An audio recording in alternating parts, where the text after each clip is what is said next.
Hello guys, good day. Welcome back sa ating channel and welcome back for another lecture dito sa subject natin, question document examination. So basically, this is already the part 2 of our discussion, no, dito sa ating subject, no. And for those who haven't watched the part 1 yet, please do consider watching it first, no, bago ninyo panoorin itong ating next lecture. Okay? So, today guys, we are going to be talking about the following topics. No? Nakikita dyan sa baba. Now, we have there the topic on the basic terms and handwriting, which I think it's very important kasi nga, before we proceed into deeper part of the question document examination, then we must first familiarize ourselves with regards to the terms that we will be encounter or we will be using no, in this subject matter para mas madali tayong magkaintindihan guys no, pag sinabi kong writing, handwriting, things like that, you will get the point immediately, no? And then we are going to talk also about writing characteristics, no, not on hindi pa masyado doon sa mga illustration and so on. So let's just talk about the concept of writing characteristic and its significance to the field of question document examination, no? Then we are going to include also our discussion the topic on the development of writing or handwriting, no? And as well as the physiological basis of handwriting. Ayun guys, no? So if you're interested for this topic, no? Let's jump right into our discussion. Okay? So we have here several terms, no, that we will be including here on the discussion, no? And as I've stated, it's very important that we should be familiar with regards to this because they basically are the terms that we will keep on encountering in our field now whenever we are going to discuss the latter part of our topic. No? So we have the first term there, writing. Now, pag sinabi nating writing guys, that's the process. No? That's the process on how we communicate our thoughts, no, and ideas by making or by making some illustration or symbols, no, that that has a meaning into it, no? So for example, kasi diba, if you wanted to communicate your thoughts, you can either do it visually, no? Pag visually, that is more on writing, or orally, so that's more on verbal communication. For example, I want to express my thoughts with regards to the subject. So gusto kong sabihin na my thoughts with regards to the subject is that it is hard because something like that. Ngayon, I have two way to do that. No, I have two method on how I can be able to express my thought. Either I will make or I will write, no, things like a symbol or alphabet, no, and as we all know, diba, alphabet naman ang ginagamit natin to express our thoughts and writing, no? So I'm going to write, no, in an instrument about the ideas or the thoughts that I have on my mind. So that process is so called writing. That's process.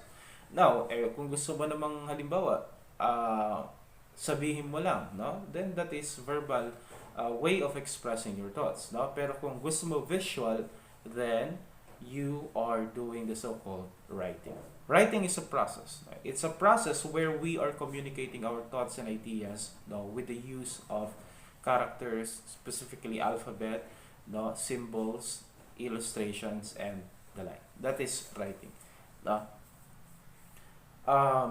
Handwriting is the next, no, term that we will be discussing. No?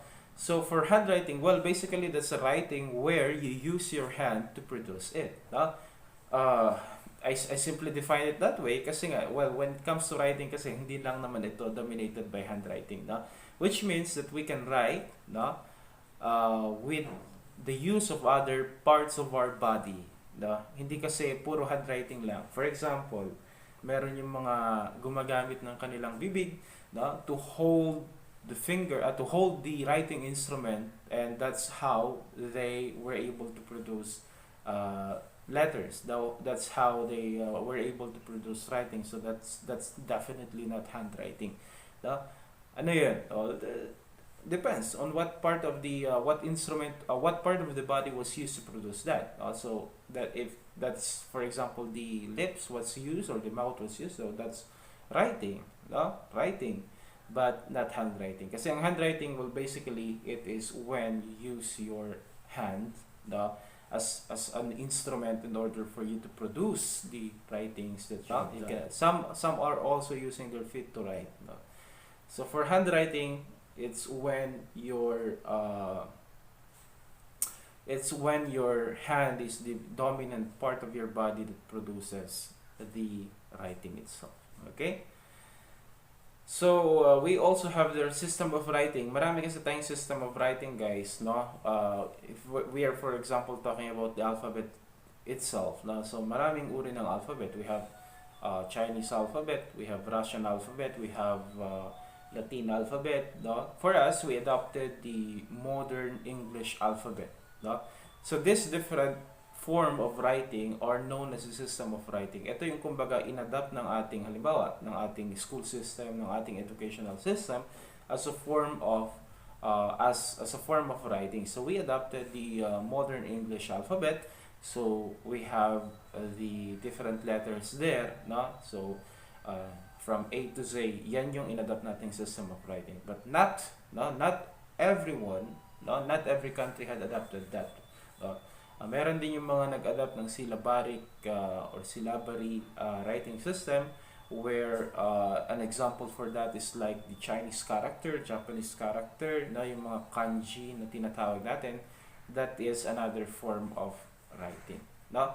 So we have a lot of writing system that depends upon what writing system the country had adopted, no, or the school system of that country, educational system of that country had adopted, no? But for the sake of our discussion and question document examination, then we only focus on what writing system we had adopted, and that is the modern English alphabet. Okay? Natural writing, guys. Well, natural writing refers to a writing that is executed without any attempt to control or alters the identifying habits of one person who is writing, who is executing the handwriting. So, natural writing, yun yung talagang usual way kung paano tayo magsulat na wala namang attempt na baguhin, no, ibahin yung kanyang pagsusulat and so on. So, that's natural writing. That's very important, no? We will be encountering natural writing, no? Especially when we are going to proceed with the collection of standards, no, or collection of the known writing of the person, no? Well, as a point of comparison, dapat natural writing yung makuha natin na sample, no, para doon natin ikumpara kung ano man yung question document or question handwriting that is being examined. So, the term natural writing, guys, we should know of, no, is the writing of a person that has no attempt to alter, no, the identifying characteristic of it at all. No, wala siyang balak ibahin or wala siyang iniiba. No? That is in contrast with the term disguise writing, no? Kasi pag sinabi natin disguise writing, guys, that is where the writer, no, tries or attempts to alter, no, the identifying characteristic of his handwriting for the purpose of not being identified, no? For example, I'm being suspected as the person who wrote, no, nagsulat ng isang death threat or ng isang questionable document and something like that. So, if I'm being suspected to be that one and I was like requested to provide my writing, my handwriting, something like that, no? So, if I'm aware of the fact that I'm being suspected, what could I do? No, what will I do is that I might try to disguise my writing. I might try to alter some part, no, or some of the characteristic of my handwriting para nang sa ganun is I will not be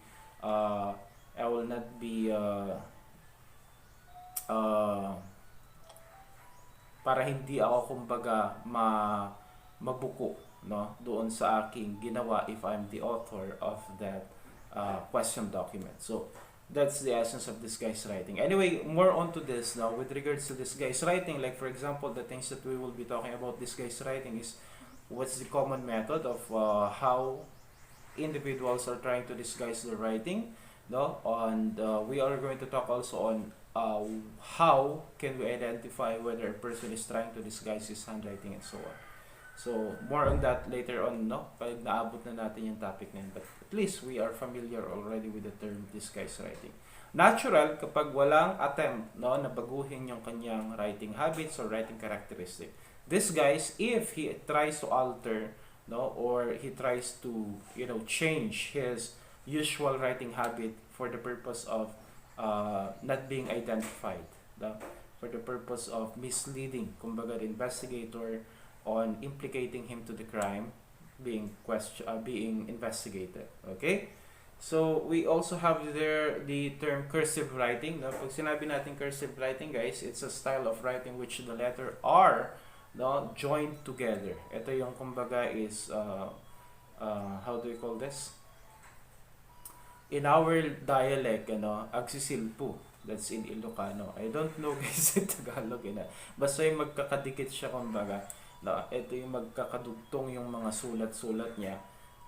Yun yung tinatawag nating cursive writing. No? I think that's considered actually as the most skillful way of writing. The most fastest way to write, no, is done through cursive writing. No? That's cursive writing.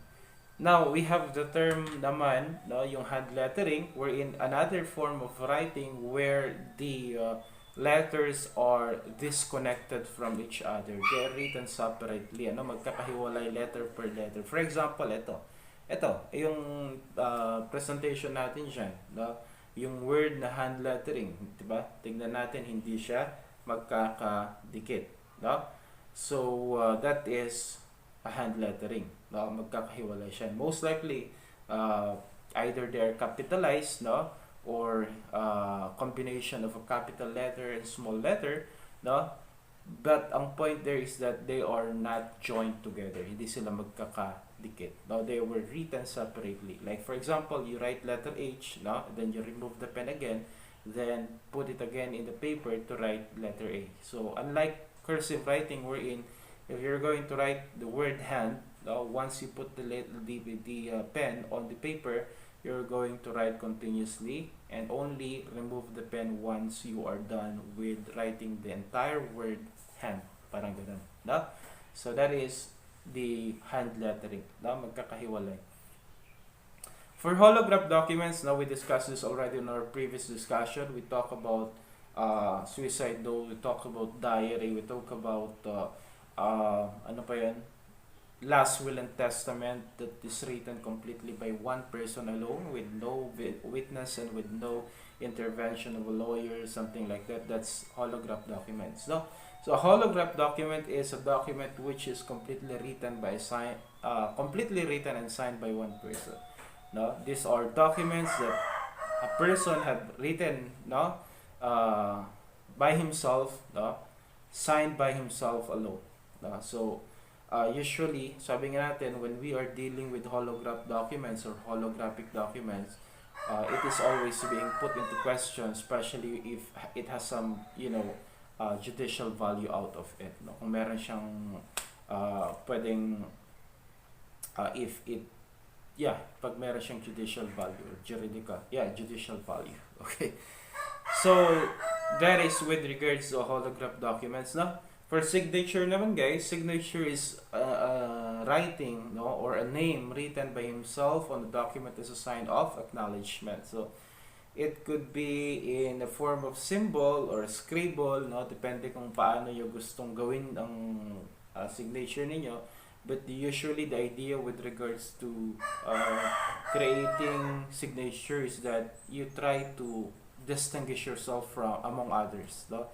And you are actually making some combination of writing that is that you can own it.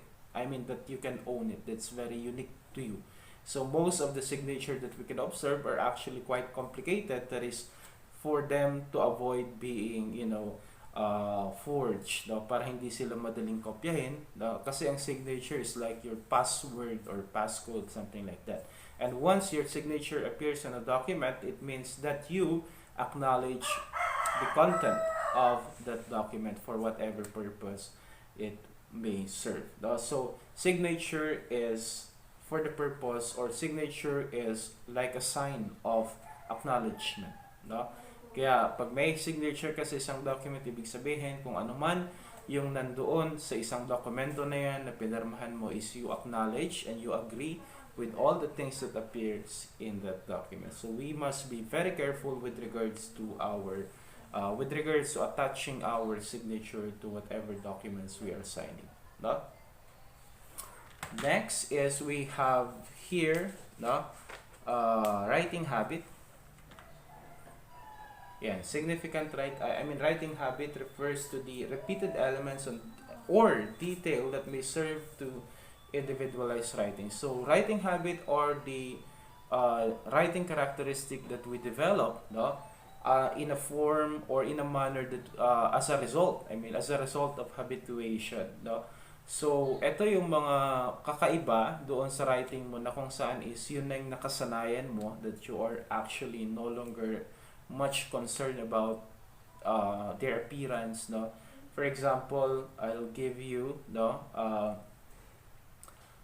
if a writing habit could be like in a manner where your writing falls into kung saan siya nag-i-slant, yung slant, kumbaga, saan tumutumba yung sulat mo, no, if it's slant to the left, to the right, no, or hindi naman kaya is it's upward, diretso lang yung sulat mo, that can be considered as writing habit because you are not actually intentionally doing those things, but rather it just occurs because of habituation, no.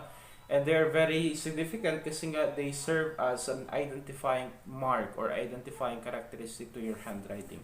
So it's not only with regards to slant, marami pa yan, no, with regards to letter formation, kung paano mo isulat yung mga letter, no.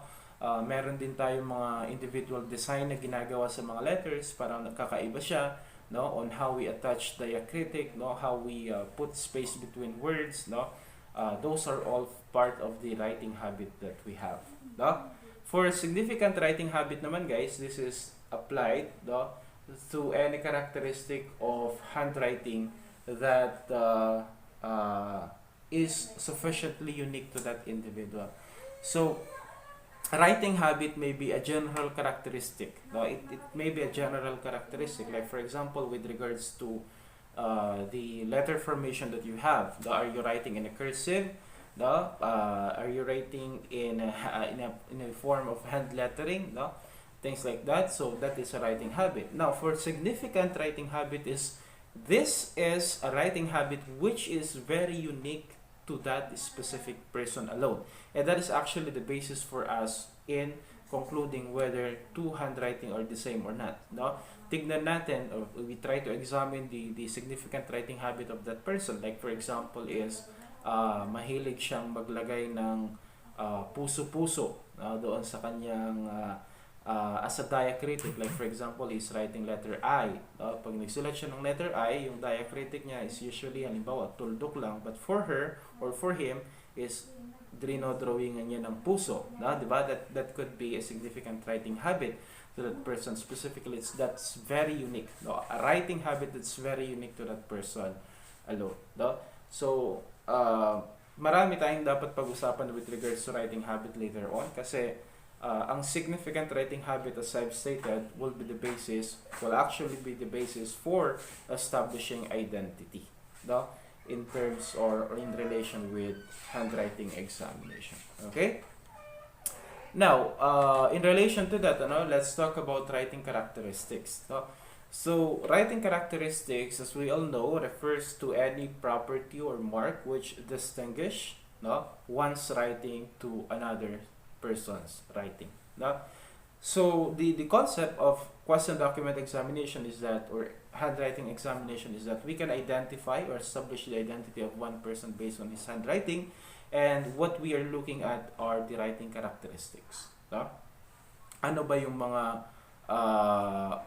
katangian ng sulat na yan, ng taong yan, no? At ano yung pwede nating gamiting basihan para ma-identify natin kung sa kanya nga ba yung sulat or sa ibang tao yung sulat. So we are going to identify the writing characteristic of that person, of that handwriting, and yun yung mga hahanapin natin to other documents that we are examining. So there are two types of writing characteristic that we should be focusing at. We have the class characteristic and individual characteristic. For class characteristic, ito yung common, no? Like for example, the form of writing, no? Cursive ba siya magsulat, no? Ano pa bang uri ng ano ba yung uri ng pagsusulat niya? Is it cursive, may pa-slant ba siya, no? Yung slant, anything that could group the different handwriting into, bigger group, no? Then that is class characteristic or general characteristic. They are not the basis for identification, but they are at least used for screening out the potential subject of question document examination. For example, no, meron tayo dito isang room, no? Meron tayong isang room where one document, no, halimbawa is merong isang question document that is allegedly ito ay death threat, for example, no? That threat that is addressed to one of the student, no? Or hindi kaya si teacher ang naka-receive ng death threat. Okay? Then he suspect that one of these students have probably written that death threat. So we would want to examine, no, who among these different students, let's say you have 30 students, who among these 30 students, no, have the same writing as the writing appears on the death threat that was received by the teacher.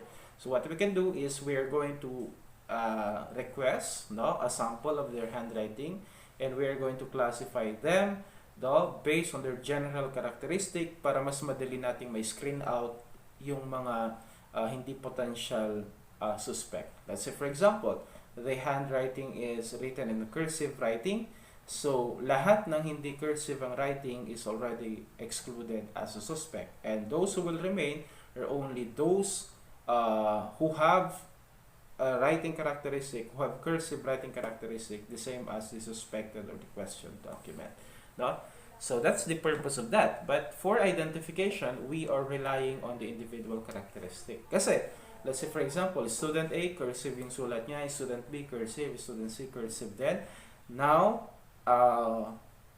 we already pinpointed kung anong general characteristic ng question document. Let's look into their individual characteristic now of this handwriting. For example, cursive ang writing ni student A pero ang slant niya is left. Cursive din kay student B pero ang slant niya is right, no? Tapos cursive din kay student C pero ang writing niya is walang slant, kumbaga upward lang siya, tuwid lang siya, ganyan. And it just so happened that the question document is a cursive writing na merong tuwid, no, hindi siya tumutumba left or right, no, straight lang siya. So with this, no, we could actually consider the slant as an individual characteristic, no, because this, no, is the characteristic that set this specific writing to the rest of the question documents, to the rest of the writing being in question, no? So that depends upon how the characteristic appear. Now, if it sets them apart from other writing, then that can be considered as individual characteristic. But if you can group them, no, and set them apart from other group of writing, then that is class characteristic. It's very important that we should be familiar with regards to the different characteristic kasi yun yung mga titignan natin when we are comparing and examining handwriting. Okay? Yeah. So I hope nakukuha natin yung ating point with regards to writing characteristic. By the way, no, if you find this lecture interesting or helpful, no, pa-comment naman sa baba or hindi naman kaya pa-like ng ating video. Okay? If you have question, guys, don't hesitate to put your question down on the comment section for me to know, no, kung ano pa yung mga hindi natin malinaw na discuss. Next topic is we are going to be talking about the development of handwriting. So there are several phases that we are undergoing when we are trying to learn how to write. So we have 3 phases, which is phase 1, where we focuses on imitation. Ito yung kumbaga we are at elementary or kinder level, nasa primary pa lang tayo, where we are copying the strokes, the formation of the letter. Like for example, uh, letter A, no? Doon is ginagaya pa lang natin kung paano isulat ang letter A. So we are copying at some model, no? And that's how we first learn how to write, no? For example, you need to write A, no? So kailangan mo ng model, kailangan mong may pagtignan, no? Para nang sa ganun is magkaroon ka ng idea kung ano yung itsura ng letter A na yan. And from that, you are starting to imitate the letters, the strokes, no, therein in order to form the letter. So at this phase, no, we don't call it yet writing, but rather we call it a drawing kasi nga kinokopya niya pa lang kung ano yung mga nakasulat. So that's phase 1. Phase 2, nagkakaroon na tayo dito ng mastery with regards to execution. That you can be able to write the letters, no? You can be able to write the letters without copying into some model. But still, the focus on this part of on this phase is still with regards to letter formation and so on, no? So dito, sumusulat ka na ng letter A, B, C, D, and so on nang wala ka nang kinokopya, wala ka nang tinitignan as a model. Kumbaga, you're trying to master on how these different writings or letters are being formed, no, in your mind. So that is already the second phase, which is the mastery. The third phase is now more focused on automation, wherein you are no longer concerned with regards, you're familiar already with regards to writing stroke, with regards to the alphabet that you are using. Now you are already familiar with the different letters, and you are more concerned with regards to the context of what you are writing, no, the idea behind what you are writing. So right now, we are already at this phase, no? Ang focus natin is hindi na with regards to letter formation, but rather either we focus on the spelling, the grammar, the content, the context of what we are trying to express, diba? If for example, I want to express that I love reading books, no? So I'm more concerned with regards to the meaning of what I love reading books, or what's my reason behind why I love reading books, and focusing on how I will write the letter I, how I will write the letter L, no, O, V, E, and so on. So it's more on the content. Now the writing comes already as an automatic process. Now it's an automatic process, and this is where the significant writing habits, no, or the writing habits of one person will now exist. Now dito na siya lumalabas kasi nga ano na tayo, gamay na natin yun. Hindi na natin pinapansin masyado yung ating pagsusulat. Kaya nagiging careless na kumbaga yung ating writing, which means that some characteristic will continue to reappear based on habituation, based on how you usually write. No? So that's is where the focus of handwriting examination now is concerned. Kasi talagang dito na tayo nagkakaroon ng individual characteristics. No? Kapag meron na tayong automation with regards to the writing, no? So that's the phases. I just summarize it in that manner para mas madali nating maintindihan. Ano? First one, no, we learn to write by copying or imitating the different writing strokes or letters that are being presented to us. Phase 2 is we try to master them, no? We try to write those different letters, no, without copying a model, no? And phase 3 is when we are already focused on the content or the context of what we are writing, and writing, yung pagsusulat is already an automatic process, no? And that's where the significant writing habits exist. Okay? Now, last topic is we're going to be talking about the physiological basis of handwriting. Well, we know for a fact that writing, no, is a brain impulse, no? It's a result of a brain function. So we develop muscle memory, no? We develop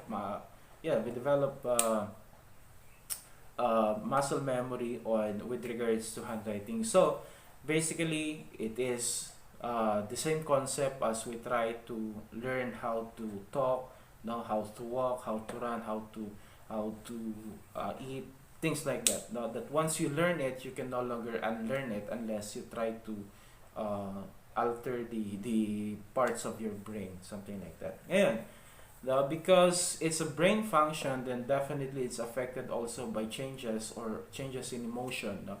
Kapag nagbabago ang emotion natin, nagbabago din or affected rin yung ating handwriting. That's why when you are happy, that seems to appear on your handwriting. When you're sad or lonely, when you are angry, that seems to appear also on your handwriting. No? Nagmamanifest din siya sa ating handwriting.